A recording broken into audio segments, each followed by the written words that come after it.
Hi guys.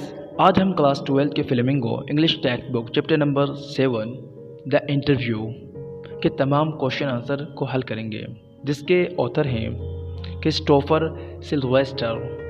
तो चलिए शुरू करते हैं। लेसन नंबर 7 है the interview. Short answer type question. Question number 1 है what are some of the positive views on interviews. साक्षात्कार पर कुछ सकारात्मक विचार क्या है। आंसर है interview in the 130 years of its existence has become an inherent part of journalism. It is a useful means of communication that is at times considered to be an art. Serving as a source of truth, Dennis Bryan has stated that in today's world we get to know our contemporaries through their interviews. साक्षात्कार अपने अस्तित्व के 130 वर्षों में पत्रकारिता का एक अंतर्निहित हिस्सा बन। ये संचार का एक उपयोगी साधन है जो कई बार एक कला माना जाता है, जो सत्य के स्रोत के रूप में कार्य करता है। डेनिस ब्रायन ने कहा कि आज की दुनिया में हम हमारे समकालीनों को उनके साक्षात्कार माध्यम से जानते हैं। क्वेश्चन नंबर 2 है what is the believe in some primitive cultures about being photographed. Photo खिंचवाने के बारे में आदिम संस्कृतियों में क्या धारणा है। आंसर है some primitive cultures believed that getting oneself photographed would rob them of their souls. कुछ आदिम संस्कृतियों का मानना था कि अपने आप का फोटो खिंचवाना उनकी आत्मा को लूट लेगा। क्वेश्चन नंबर 3 है what do you understand by the expression thumb prints on his windpipe. आप thumb prints on his windpipe की अभिव्यक्ति से क्या समझते हैं। आंसर है the expression means having been strangulated. The interview is an assault on a person as it makes him her so tense that he she feels as good as being choked. अभिव्यक्ति का मतलब है कि गला घोट दिया गया है। साक्षात्कार एक व्यक्ति का आक्रमण है क्योंकि ये उसे इतना तनावपूर्ण बना देता है जैसे उसका गला घुट रहा है। क्वेश्चन नंबर 4 है who in today's world in our chief source of information about personalities. कौन आज की दुनिया में शख्सियतों के बारे में जानकारी का हमारा मुख्य स्रोत है। आंसर है in today's world our chief source of information on personalities is the interviewer who through his power and influence gathers information and provides us with the best possible information on the interviews. They serve as means of communication between the celebrities and audience. They extract everything significant through their question for us. आज की दुनिया में शख्सियतों पर जानकारी का हमारा मुख्य स्रोत साक्षात्कार करता है, जो अपनी शक्ति और प्रभाव के माध्यम से जानकारी इकट्ठा करता है और हमें सर्वोत्तम संभव जानकारी प्रदान करता है। वो मशहूर हस्तियों और दर्शकों के बीच संचार के साधन के रूप में सेवा करते हैं। वे हमारे लिए उनके सवालों के माध्यम से वे सब महत्वपूर्ण जानकारी निकालते हैं। क्वेश्चन नंबर 5 है what is the reason for the huge success of the novel the name of the rose. उपन्यास the name of the rose की अपार सफलता का कारण क्या है। आंसर है Umberto Eco has rightly pointed out that the success behind The Name of the Rose is a mystery. It is a different sort of novel. It is a quite serious novel. Perhaps the time in history when it was written has proved favorable for its success. According to Mukund, the novel setting in the medieval past might have contributed to its success. Umberto Eco ने ठीक ही कहा है कि The name of the Rose के पीछे की सफलता एक रहस्य है। ये एक अलग तरह की उपन्यास है। ये काफ़ी गंभीर उपन्यास है। इतिहास में शायद वो समय जब ये लिखा गया था इसकी सफलता के लिए अनुकूल साबित हुआ। मुकुंद के अनुसार उपन्यास के मध्यकालीन अतीत में स्थापना ने इसकी सफलता में योगदान दिया।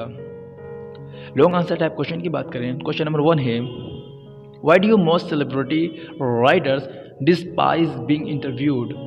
ज़्यादातर प्रख्यात लेखक साक्षात्कार किए जाने से घृणा क्यों करते हैं।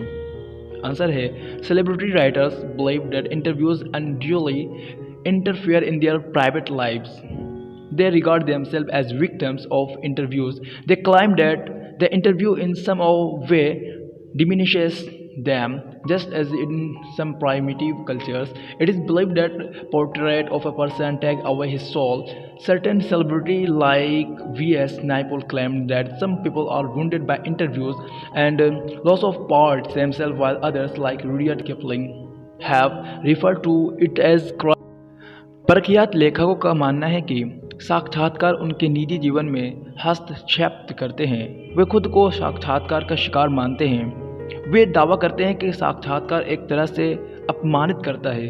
जैसे कुछ आदिम संस्कृतियों में माना जाता है कि किसी व्यक्ति का चित्र उसकी आत्मा को छीन लेता है। V.S. नायपाल जैसी कुछ मशहूर हस्तियों ने दावा किया है कि कुछ लोग साक्षात्कार से घायल हो जाते हैं और स्वयं का एक हिस्सा खो देते हैं। वही रुडयार्ड किपलिंग जैसे अन्य लोगों ने इसे अपराध और अनैतिक कार्य बताया है। क्वेश्चन नंबर 2 है, do you think Umberto Eco like being interviewed give reason for your opinion? क्या आपको लगता है कि अम्बर्टो इको को साक्षात्कार क्या जानना पसंद है? अपनी राय के लिए कारण दें। आंसर है yes, Umberto Eco in all possibilities like being interviewed, he felt just at ease with the interviewer and answered all the questions fully about patiently, without striving and hurry. He does not seem apprehensive about sharing his secrets, experience and opinion with Mukund Padmanabhan and consequently the world. Also, he elaborated his approach which has a unique. He was mannerly, warm and properly responsive as well. हाँ, सभी संभावनाओं में Umberto eco को उनका साक्षात्कार लिया जाना पसंद है। उन्होंने साक्षात्कारकर्ता के साथ सहज महसूस किया और बिना किसी हड़बड़ी के सभी सवालों का पूरी तरह और धैर्य से जवाब दिया। वो मुकुंद पद्मनाभन के साथ अपने रहस्यों, अनुभवों और राय को साझा करने के बारे में और इसके फलस्वरूप दुनिया के साथ भी आशंकित नहीं है। इसके अलावा उन्होंने अपने दृष्टिकोण का भी विस्तार किया जो अद्वितीय था। वो शिष्ट, हार्दिक और उचित रूप से उत्तरदायी भी था। क्वेश्चन नंबर 3 है, how does Eco find the time to write so much? Eco को इतना लिखने का समय कैसे मिलता है? आंसर है, during the interview Mukund reiterates David Law's astonishment on Eco's large amount of works and how he managed to write them all. Eco replies that the life of every person has exploit space periods with no important jobs. He says that he did most of his writing during these free intervals. Whenever he has a few moments to spare in between two different tasks, instead of wasting them, he uses the time to write. He even gives an example of his working technique that while waiting for someone to come up the elevator, he keeps himself busy. साक्षात्कार के दौरान मुकुंद ने eco के अत्यधिक कार्य और किस तरह वो उन सभी को लिखते हैं के बारे में डेविड लॉज के विस्मय को दोहराया। इको जवाब देते हैं कि हर व्यक्ति के जीवन में ऐसी बहुत सी जगह होती है जहां कोई महत्वपूर्ण कार्य नहीं होता। वो कहते हैं कि उन्होंने अपने लेखन का अधिकांश कार्य इन फुर्सत के अंतरालों के दौरान किया, जब भी उनके पास दो अलग अलग कार्यों के बीच कुछ पल बचे। उन्हें बर्बाद करने के बजाय वे उस समय का उपयोग लिखने में करते। उन्होंने अपने काम करने की तकनीक का एक उदाहरण भी दिया कि किसी भी लिफ्ट में ऊपर आने का इंतज़ार करते समय वे खुद को व्यस्त रखते हैं। अगर आप इस तरह के वीडियो मज़ीद चाहते हैं तो कमेंट करके ज़रूर बताएं। Thank you so much for watching this video guys. See you in next video lecture. Take care.